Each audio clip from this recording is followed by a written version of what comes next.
Président, Madame la rapporteure, Madame la Ministre, chers collègues. À l'heure où l'épidémie de Covid-19 révèle encore davantage l'ampleur des défis scientifiques de demain, que vous avez rappelé tout à l'heure, Madame la Ministre, le gouvernement nous propose, par une politique de réinvestissement massif, de renforcer le soutien apporté au secteur de la recherche et de l'enseignement supérieur.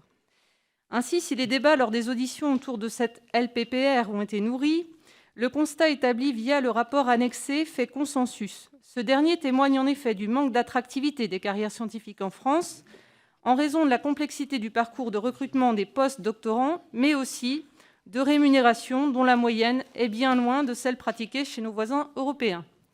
De même, le décrochage critique de l'investissement et le manque de visibilité et de mise en exergue des travaux des chercheurs sont des problématiques qui entravent le développement de la recherche française et plus globalement sa capacité à se rendre compétitive.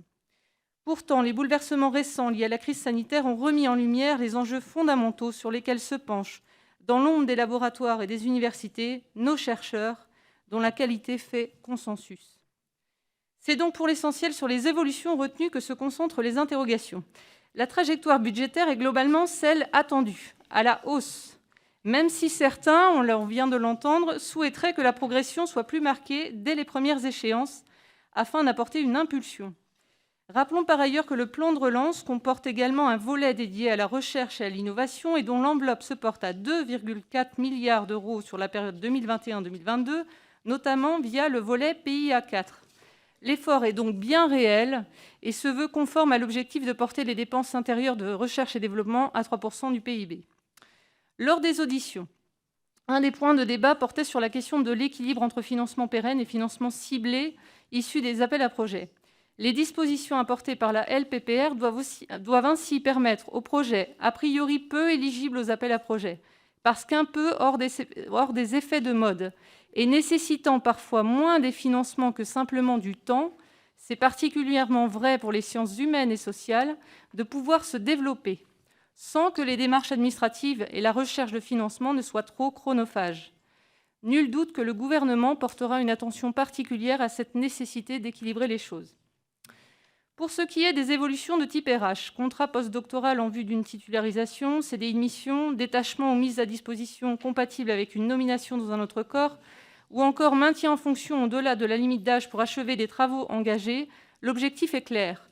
Donner plus de souplesse aux dispositifs existants, sécuriser le temps du projet de recherche en le rendant adaptable dans sa durée au bénéfice de cette recherche.